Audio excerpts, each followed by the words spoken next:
Howdy everyone, welcome back to the channel. It's great to have you back. For those who have never seen it before, welcome. For those who have been there, thanks for watching. It's starting to get a little bit of traction now, so which is good. People are starting to watch it, so hopefully people are starting to like what we're putting up there and just showing them that you know, you can pretty much do this stuff yourself and it's not that hard if you've got a couple of little bit of tools and stuff like that. So today's video is going to be our second battery install. We've only got 3 or 4 weeks now till we head off, so wanted something extra here to run our fridge in the back. Full plug and play system.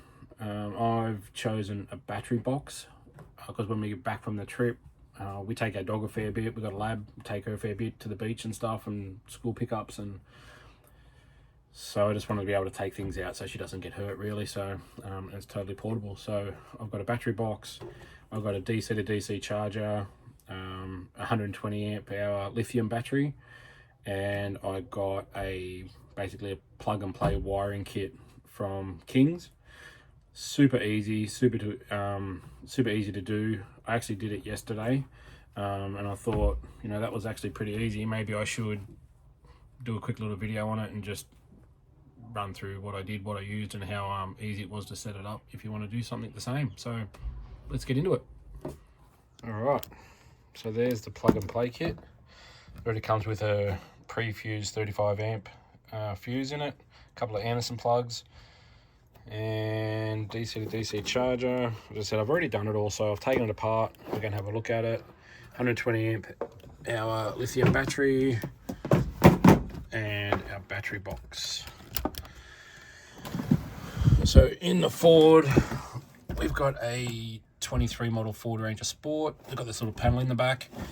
What I did was, you just take this panel out and you can buy these little sockets from super cheap, and they're Anderson plug sockets and they just screw straight into there. I just cut them out and then run the wires through and run the Anderson plug into the back.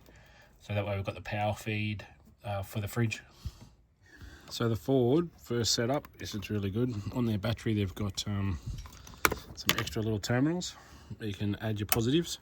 So this one here is our battery cable, so it runs through here, run it down, there's its fuse, and obviously runs down the bottom, and then the ground comes up here, and we've just got it attached to where the other ones are. One of the first things I did, I went and got a 12mm ply, put some carpet on it, because when I sat the drawers and the actual fridge slide on the tub liner, when it opened, it actually hit the tailgate. It wasn't high enough, so kind of created that false floor just to lift that up a little bit. As part of that, so I'm just a little bit dirty here from where I was doing all the work yesterday. Cut out the floor, and the battery sits in nice and neat like that, which is pretty good. First thing I noticed, so with this battery, it's got a couple of USB ports up the top, up here, that you can use once it's on. I thought if it's up against the side like that, I can't use it. So what I did was, I took them out, just drilled some new holes in the top, moved them over, and then now they sit in at the top, so that when it sits in against the wall, if we want to charge anything, we've still got access to it. Okay, DC to DC charger, very simple. We have our alternator input, our battery output, and our solar input. We're going to put a solar panel on the roof, so we'll run it to that. When you saw that outlet a little bit earlier, there's one missing. That's for the solar input to come in. We have a temperature sensor which connects to the battery, which is this one, and then they give you a very short little ignition cable, and you need to find a source so that when the car's on or off, it shuts power to this. So what I did, I went and bought a little cigarette I don't know what they're called, adapter. And you can see here, like I said, I've already done it. So I just crimped one each on each end, so they go voila in there like that. So there's one on each end of that, and then just a bit of heat shrink so it doesn't come off, and then terminated the other end for that because we don't need it. So it's pretty easy, plug and play. It's not hard to do. First step we needed to do was attach it to our battery box. You can see here, I've already got 2 screws in there. I've already got some little holes. Let's put them on. Then I screwed the holes in, and then we just fixed it in. I think these are little M5 lock nuts on them.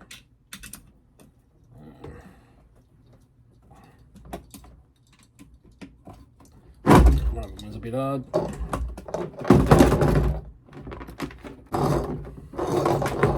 Okay, screwed on. It's pretty easy so far. So we'll get a battery.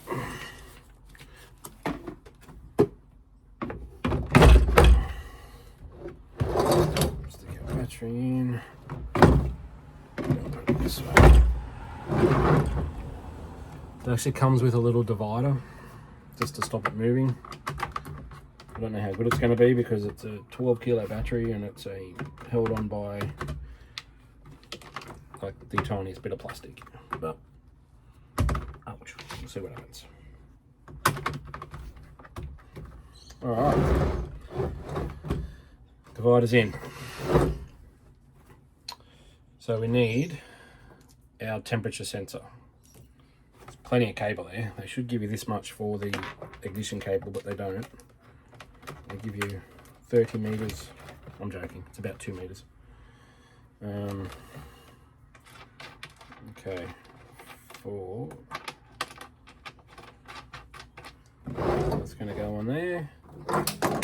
It's quite easy. Happy days.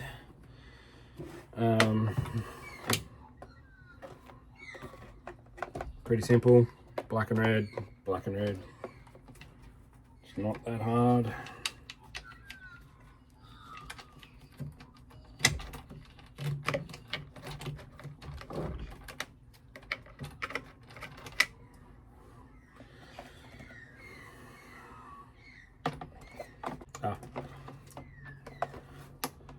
Make sure your isolator switched it off before you start connecting the things, just in case.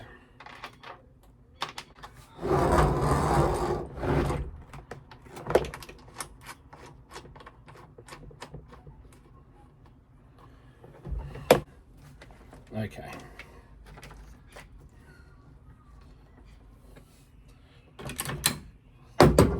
Pretty easy there. Everyone happy so far? Tighten them up.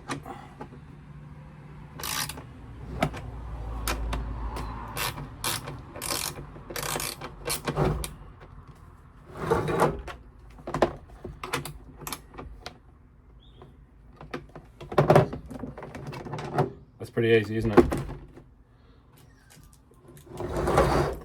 And that's done. So it's connected up, and then you get your battery input, which is the battery output. Connects to that. Turn your isolator on. See, the battery's got 13.3, and now the actual battery box is working. So you can see the life PO4 button is flashing. So if you don't have a lithium battery, or you have a standard gel AGM calcium, you just hold. So you hold mode, and then it goes to standard. Hold it again, gel. I'm pretty sure you get the hint. Cool. Got the lithium, so we'll leave that on. So when we're up here, when the car's connected, which I'll show you, the alternator light flashes, and then if you've got solar, when it's hooked in, this one here will flash. All right, I thought I'll just take this off. It only takes 5 seconds. Just give you a look at the back of it.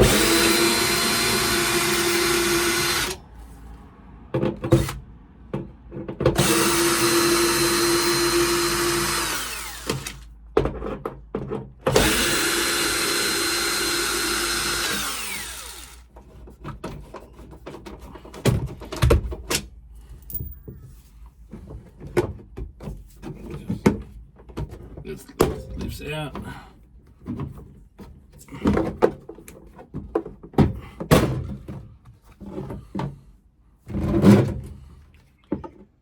Okay, so that's the light, the cigarette socket, and then the 2 Anderson sockets that I put in.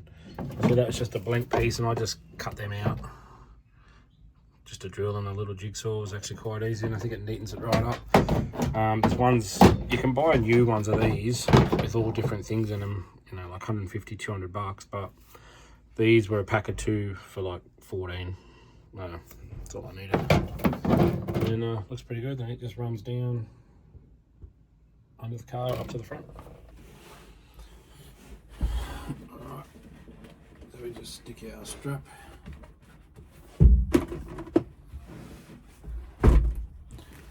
Put our strap on.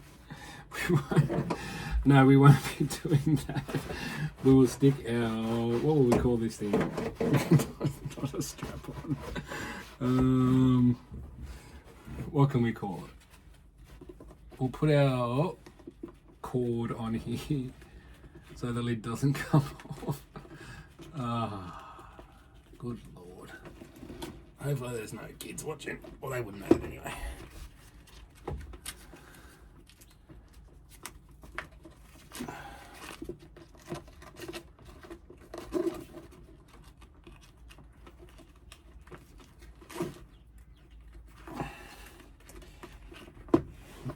This has to be the stupidest buckle I've ever had, right? They had teeth on here and it was really, really sharp, so you could never get it undone if you want to take it off. So I ground them down. It was ridiculous. Even now it's really hard to tighten up.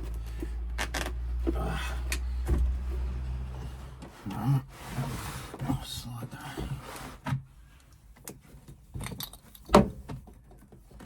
So we've got a power one. It'll sit in there. Our ignition. It'll sit in there.